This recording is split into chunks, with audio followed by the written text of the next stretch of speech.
Everyone, this is Vikram. कैसे हैं आप सब लोग? दोस्तों, आज एक मोटिवेशनल कहानी मैं आपको सुनाने वाला हूँ। मोटिवेशनल कहानी इस तरह से है कि एक राजकुमार राजा होते हैं। उनकी बहुत सुंदर सी कन्या होती है। उसकी शादी के लिए वो बहुत प्रयासरत होते हैं और वो ढूंढते हैं कुछ योग्य वर लड़का उनको मिल जाए।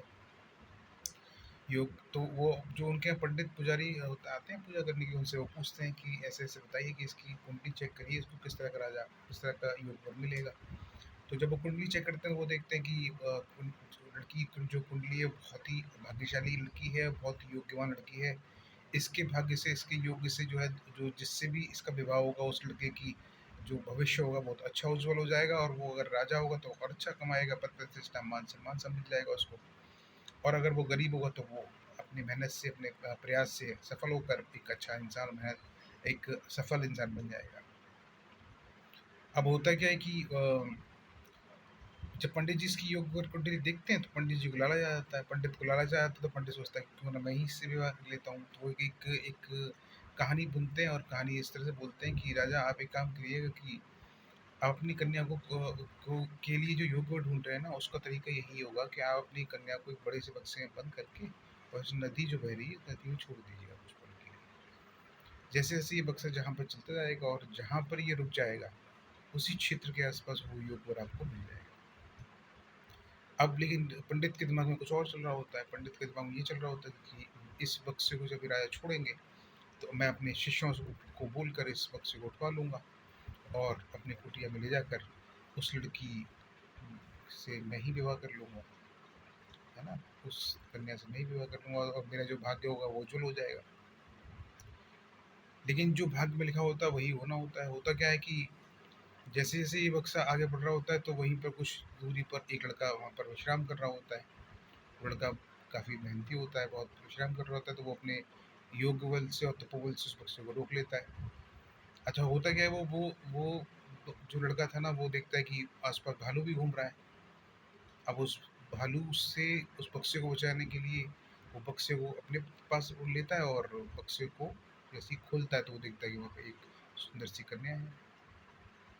वो सुंदर सी कन्या को तो अपने निकाल लेता है बक्से से और अपनी ताकत से उस भालू को उस बक्से में बंद कर देता है और बक्सा छोड़ देता है नदी में। और वहीं पर क्या होता है कि जो जो पंडित था, उसके जो शिष्य थे, जिस पंडित ने शिष्यों को बोल रखा था कि जैसे जैसे ये बक्सा आए, आप इस बक्से को रोकिएगा और इस बक्से को उठाकर मेरी कुटिया में ले आइएगा। अब बक्सा तो आ रहा होता है, लेकिन उसमें लड़की नहीं होती, उसमें भालू होता है। अब होता है क्या है कि जैसे जो बक्सा आ रहा होता है तो उसके जो शिष्य होते हैं वो उस बक्से को उठा के और पंडित की कुटिया में ले जाते हैं।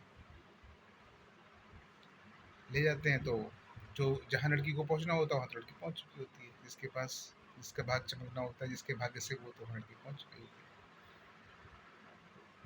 पंडित बड़ा खुश होता है कि चलो बक्सा आ गया। बक्सा खोलते हैं, बक्से को खोलते हैं तो देखते हैं बक्सा। जब पंडित एक कंडीशन रख देता है कि बाहर से ताला मार देना मेरी कुटिया में और कोई खोलना मत। तो वो जो होता है ताला मार देता है शिष्य उसका। अब पंडित जैसे ही बक्सा खोलता है तो देखता है कि इसमें लड़की नहीं है, इसमें तो भालू है। भालू बड़ा खतरनाक होता है, वो उस पंडित को मार डालता है और उसका सारा अंत कर देता है। तो इस कहानी का जो सार है वो यही है कि जिसके भाग्य से जिसको मिलना है, उसके भाग्य से वो उसको मिलेगा। जिसकी किस्मत में इसको लिखा गया है वो उसकी किस्मत में दिया गया है, उसको मिलकर ही रहेगा। ये दूरियां, ये जो अंतर हैं, डिफरेंसेस हैं, वो डिफरेंसेस कोई मायने नहीं रखते, ये दुनिया कोई मायने नहीं रखती। जिसके भाग्य में जिसको लिखा है, जिसके भाग्य से जिसका भाग्य चमकना है, उसको वो मिलकर ही रहेगा। ठीक है। दूसरी चीज़ इसीलिए मिलती है कि जैसे वो पंडित लालच कर गया था कि उसने अपने भाग जबरदस्ती उस जिसके भाग्य में वो कन्या लिखी थी उसके भाग्य को काटते वो अपने भाग्य को जोड़कर जबरदस्ती उससे विवाह करने की बात कर रहा था, और उसको क्या परिणाम मिला। तो हमें जीवन में कभी भी लालच नहीं करना है। दूसरा, जीवन में हमारे भाग्य में जिसको लिख दिया गया है वो हमें ज़रूर मिलकर रहेगा। भले ही कितनी दूरियां हों, कितने भी डिफरेंसेस हों, कितने भी लोग बीच में आ जाएं, कोई फ़र्क नहीं पड़ता। कोई भी ब्लॉक कर दे, कोई फ़र्क नहीं पड़ता। लेकिन जिसके भाग्य में जो लिखा है उसको वो मिलकर रहेगा। चाहे कोई भी कितना भी उसको भड़का ले, उसके दिमाग को वॉश करे, उसको मैनिपुलेट करे, लेकिन उससे कोई फ़र्क नहीं पड़ता है। जिसके भाग्य में जिसको लिख दिया गया है उसको वो मिलकर ही रहेगा। चाहे कोई भी बंदा कोई बंदी, कितने भी लोग उसको मैनिपुलेट करें, उसको मेरे खिलाफ भड़काएँ या कुछ भी अलग-अलग प्रकार की बातें करें, कोई फ़र्क नहीं पड़ने वाला। जिस जो मेरी किस्मत में लिख दिया है उसको बस मिलना ही मिलना है।